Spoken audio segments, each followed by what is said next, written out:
Assalamualaikum warahmatullahi wabarakatuh. Elo nih keramadanya. Ya mana ngumak muslimnya rino elo nih anas tambu ule penuh warakai. Mega masyarakat makutana saya di Ramadan da seurang puna dua badur tanggal asiaga. Nah ko tanggal Masehi Idul Fitri da seurang puna dua badur tanggal 2 Mei. Jadi setina aja saya di Ramadan da seurang puna dua badur tanggal 2 April da seurang puna dua.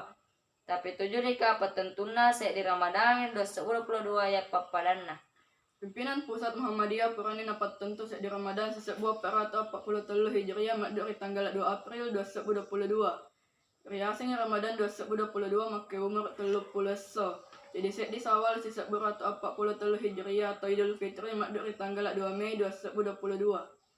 Namun apa kerodo pemerintah dek dapat tentu panah pemula bulan Ramadannya. Patentuna pemula puasa Ramadannya mata jemui sidang isbat mail ripogau Kemenak RI.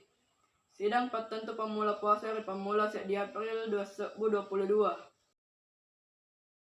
Matengahnya rodo berdasarkan SKB Temu Menteri nomor Asaratuna Telu tahun 2020 di nomor apa tahun 2010 di maka daso libur nasional si bawa cuti pada tahun 2022 beso maleperi petentu di tanggal 2 si bawa telu Mei 2022. Kunira papanesana make dasar di Ramadan 2022 dari tanggal siaga. Iya Radianto. Iya Muhammad Rades. Sekian. Wassalamualaikum warahmatullahi wabarakatuh.